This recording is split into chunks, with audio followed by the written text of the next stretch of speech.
Coach, after Sunday's game, what were you specifically looking for out there today?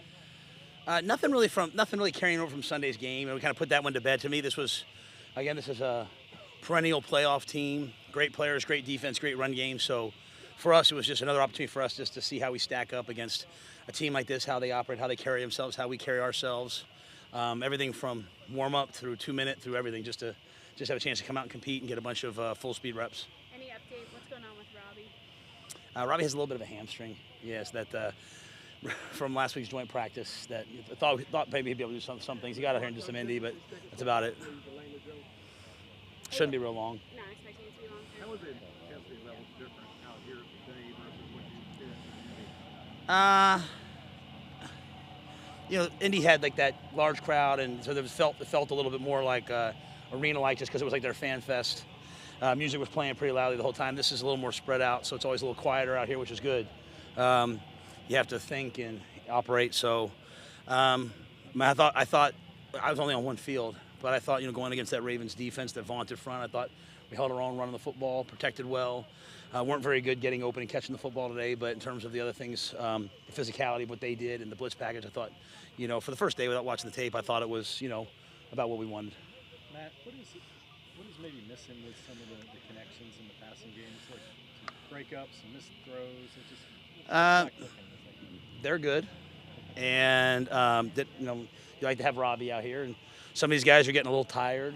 And I say that so I always say no excuses. I'm saying that more as like a jab, like a little sun out here today, and all of a sudden, felt a little tired, felt a little sorry for ourselves. And as I told some of our young guys, you don't get to like all the Instagram posts and then come out here and not practice well. What you did last week doesn't matter. So it's about what you did today. So I thought Sam was sharp today. He protected himself versus all the blitzes. I thought the quarterbacks were sharp. They put the ball where it needed to be, and some guys had to make some catches. Disappointed in the drops, man. Oh, yeah, I didn't like the passing game at all. I mean, I'm just not letting that affect. I was really happy with our front and our backs and our run game and our protection. So that was coming into this what I was like, okay, we'll see how. So that was like a real step forward. I'm really happy about that.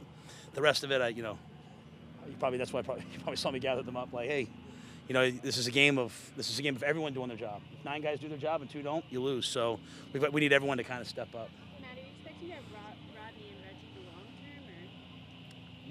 term, or? Robbie should be short term. No, Rodney. Sorry. Rodney, I'm sorry. No, Rodney, I think there was a chance that he was going to be able to do some things tomorrow.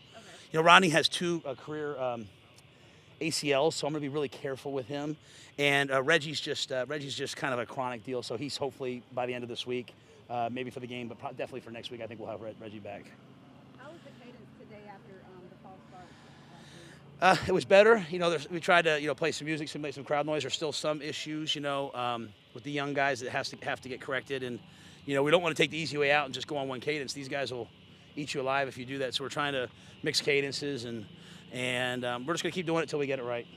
Matt, where did you see Sam make the most progress the last 2.5 weeks, and what do you still kind of want to see? I'd say everywhere, to be honest with you. I think he's protecting himself well. He's making the right checks. He takes responsibility when something's wrong. He's protecting the football. I mean, to me, every day that we come out here and he doesn't, he's obviously not getting hit, but every day he comes out here and he doesn't turn the ball over, throw a silly, you're going to throw some interceptions in football, right? But every day we don't throw a silly, hey, I'm going to try to make a play interception. That's a day and a positive for me. And then making some big throws. I mean, he put balls in guys' hands down the sidelines. I mean, they got to catch it. So that's his job. I'm worried about him just doing his job, and those other guys, they have to do theirs. Matt, how do you handle the desire to win every game and be competitive, even in the preseason, and practicing situational football? I just, in terms of like running the ball and protecting the lead Sunday, I know you want to win the game, but how do you balance winning the game and still maybe seeing what you want to see?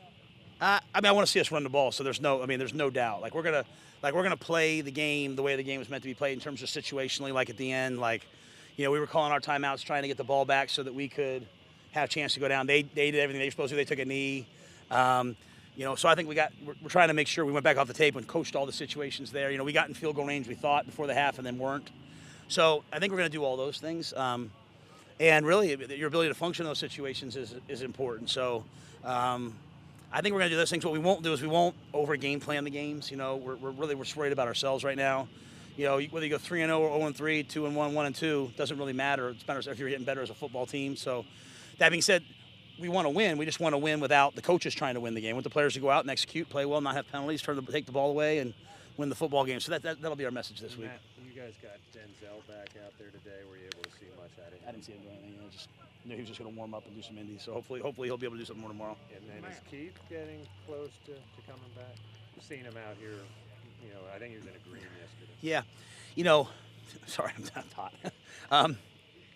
You guys all saw that hit. He went in the concussion protocol. I don't want to talk about the protocol, but it's a pretty big hit. So I think he's just working through some soreness, and so whenever he's cleared, they have him doing more. And whenever he's cleared, we'll get him back out here. Is there anything particularly you want to see tomorrow? Last day out in Spartanburg, last joint practice. Is there something particularly you want to get out of it? I guess I have to go watch the tape first, because I'll come out of this watching the tape and say, hey, we need to do this better, this better, this better. I for sure know I'd like to see us throw and catch the ball. I shouldn't even say throw. I'd like to see us catch the ball, get open and catch the ball, and every play not be lined up wrong. Like the whole, hey, I'm a rookie, I'm a second-year player. It's over. You're a Carolina Panther. So that'll be the challenge. I'll watch the tape and I'll see the defense and the special teams and see what I think needs to get corrected there as well. It seems like receiving issues have been something we've talked about throughout camp, like receivers not lining up right, not catching. Has that been kind of a constant for you throughout camp? Maybe for you, not for me. I mean, I think every day I come out here, I'm unhappy with everything, and that's my job, right? My job is to, and all our coaches' jobs, to find everything that's wrong. So, I'd have to give it some more thought before I could really answer that. I know you said Thursday you'd make a decision on starters, but I mean, any early thoughts? Nope, Thursday. Thursday. What are your thoughts on the camp experience to come into Spartanburg training camp? I've loved it. I've loved being here. I've loved the town. I love some of the restaurants. But I've loved getting away. I've loved this experience. The setup here is fantastic. The people at Wofford here are fantastic. The coaches at Wofford football and all the Wofford sports are very grateful to.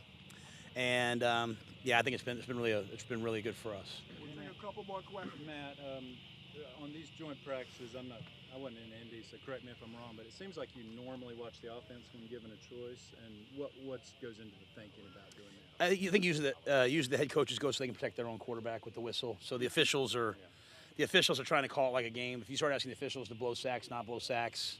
So as Coach Harbaugh, I think he usually on his practice field maybe goes to the defensive side. I go back and forth if you guys have seen me, but I think really it's just going to the offensive side to control the tempo of that side, make sure the quarterback's not getting hit. Matt, I was curious how you have preparing the team to when you have to face opponent defenders with single-digit numbers, where they're coming from. Have you trained that scenario in practice? Yeah, it's a great question. And it was really something that we utilized last year with Chin being in 21 as the linebackers, he's safety. It's why a lot of the veteran quarterbacks didn't like the rule change, So every week we're going to have to just memorize early and identify who's who. We'll have to put them in practice and, hey, we're identifying this guy as this. And so it's non-traditional, so it'll be game plan by game plan. And so we're obviously not spending a lot of time working on that right now for us because we're not playing an opponent. We did some preparation last night for these guys in terms of, hey, here's who everyone is, here's who you're going against, so that they would be, clearly identified and marked because, Patrick Queen, great linebacker for them, he's wearing 6. So understand, hey, he's a backer, he's there. So great question.